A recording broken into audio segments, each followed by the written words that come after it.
ವೀಕ್ಷಕರೇ, ನಾನು ಟಿಪ್ಪುನದ ನಿಮ್ಮ ಮುಂದ್ಗಡೆ ಮತ್ತೊಂದು ಮೋಟಿವೇಶನ್ ಕಥೆಯನ್ನು ತೆಗೆದುಕೊಂಡು ಬಂದಿದ್ದೇನೆ. ಹಾಗಾದರೆ ಈ ಕಥೆಯನ್ನು ಕೊನೆವರೆಗೂ ನೋಡಿ. ಬಹಳಷ್ಟು ಇಂಪಾರ್ಟೆಂಟ್ ಆಗಿರ್ತಕ್ಕಂಥ ಕಥೆ ಇದೆ. ಒಂದು ಸುಂದರವಾಗಿರ್ತಕ್ಕಂಥ ಮನೆ. ಆ ಮನೆಯಲ್ಲಿ ದಂಪತಿಗಳು. ಆ ದಂಪತಿಗಳಿಗೆ ಒಬ್ಬಳು ಮಗಳು. ಹಾಗಾದರೆ ಮಗಳ ಸಮಸ್ಯೆ ಏನಂದರೆ, ಪ್ರಾಬ್ಲಮ್ ಏನಂದರೆ, ಆ ಸಬ್ಜೆಕ್ಟ್ ಟಫ್ ಇದೆ, ಈ ಸಬ್ಜೆಕ್ಟ್ ತುಂಬ ಟಫ್ ಇದೆ, ನನಗೆ ಇದು ಬಿಡಿಸೋಕ್ಕೆ ಬರಲ್ಲ, ನನಗೆ ಈ ಲೆಕ್ಕ ಬರಂಗಿಲ್ಲ, ನನಗಿದು ಬರಲ್ಲ, ಅದು ಬರಲ್ಲ. ಯಾವಾಗ ನೋಡಿದ್ರೂ ಪ್ರಾಬ್ಲಮ್ಸ್ನಲ್ಲಿಯೇ ಮುಳುಗಿರ್ತಾಳೆ. ಇದು ತಂದೆ ತಾಯಿಗಳು ಕೇಳಿ ಕೇಳಿ ಸಾಕಾಗಿತ್ತು.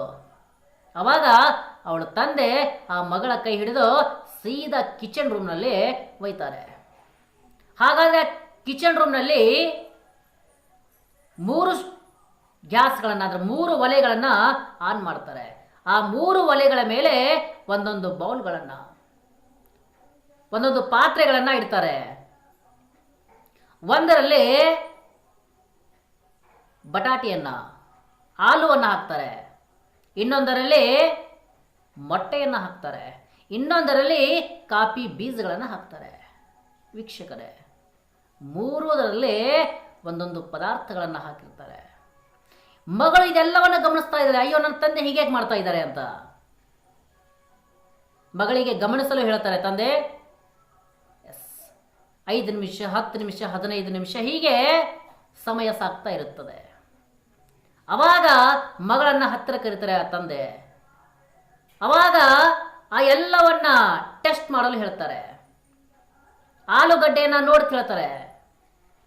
ಮಗಳು ಆಲೂಗಡ್ಡೆಯನ್ನು ಚೆಕ್ ಮಾಡ್ತಾಳೆ, ಹೇಗಿದೆ? ಅವಾಗ ಮಗಳು ಹೇಳ್ತಾಳೆ, ಪಾಪ ಇದು ತುಂಬ ಮೃದುವಾಗಿದೆ, ಸ್ಮೂತ್ ಆಗಿಬಿಟ್ಟಿದೆ ಈಗ. ಮೊಟ್ಟೆ ಪಾಪ ಅಳಗಾಡಿಸಿ ನೋಡ್ತಾಳೆ, ಈಗ ಸ್ವಲ್ಪ ಗಟ್ಟಿಯಾಗಿದೆ.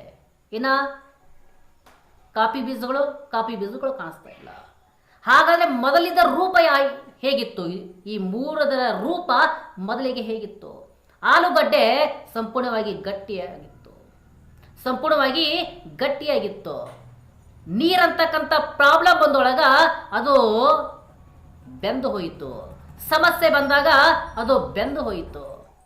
ಇನ್ನು ಮೊಟ್ಟೆ ಒಳಗಿಂದ ಸ್ವಲ್ಪ ದ್ರವ ರೂಪದಲ್ಲಿತ್ತು. ಅದು ಸ್ವಲ್ಪ ಸಮಸ್ಯೆ ಬಂದಾಗ ಅದು ಸ್ವಲ್ಪ ಗಟ್ಟಿಯಾಯಿತು. ಇನ್ನು ಕಾಫಿ ಬೀಜಗಳು ಸಮಸ್ಯೆ ಬಂದಾಗ, ನೀರು ಕುದಿತಕ್ಕಂಥ ನೀರು ಅದಕ್ಕೆ ಸಮಸ್ಯೆಯಾಗಿತ್ತು. ಆದರೆ ಆ ಸಮಸ್ಯೆಯನ್ನು ಬದಲಾಯಿಸಿಬಿಡ್ತು. ಬದಲಿಗೆ ಸಮಸ್ಯೆಗೆ ಬೆಂದಲಿಲ್ಲ, ಸಮಸ್ಯೆಗೆ ಗಟ್ಟಿಯಾಗಲಿಲ್ಲ, ಬದಲಿಗೆ ಆ ಸಮಸ್ಯೆಯನ್ನೇ ಬದಲಾಯಿಸಿಬಿಡ್ತು. ಅಂದರೆ ನೀರು ಕುದಿತಕ್ಕಂಥ ನೀರು ಹೋಗಿ ಅಲ್ಲಿ ನೀರು ಎಲ್ಲಿ ಹೋಯ್ತೋ ಗೊತ್ತಿಲ್ಲ, ಅದು ಕಾಫಿ ಬೀಜಗಳ, ಅದು ಕಾಫಿಯ ನೀರಾಯಿತು. ಬದಲಿಗೆ ಅದು ಕಾಫಿಯ ನೀರಾಯಿತು. ಹಾಗಾದರೆ ನಮ್ಮಲ್ಲಿ ಕೂಡ ಹಲವಾರು ಸಮಸ್ಯೆಗಳು ಬರ್ತವೆ.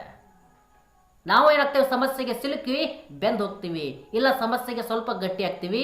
ವೀಕ್ಷಕರೇ, ಸಮಸ್ಯೆಗೆ ಬೆಂದು ಹೋಗುವುದಲ್ಲ, ಸಮಸ್ಯೆಗೆ ಮೃದು ಆಗುವುದಲ್ಲ, ಸಮಸ್ಯೆಗೆ ಗಟ್ಟಿಯಾಗುವುದಲ್ಲ, ಸಮಸ್ಯೆಯನ್ನೇ ಬದಲಾಯಿಸಿ ಬಿಡುವುದು. ಹೇಗೆ ಆ ಕಾಫಿ ಬೀಜಗಳು ಕುದಿತಕ್ಕಂಥ ನೀರನ್ನೇ ಚೇಂಜ್ ಮಾಡೋದಲ್ಲ, ಹಾಗೆ ಸಮಸ್ಯೆಯನ್ನು ಬದಲಾಯಿಸಬೇಕು. ಓಕೆ, ಧನ್ಯವಾದ ವೀಕ್ಷಕರೇ. ಜೈ ಹಿಂದ್.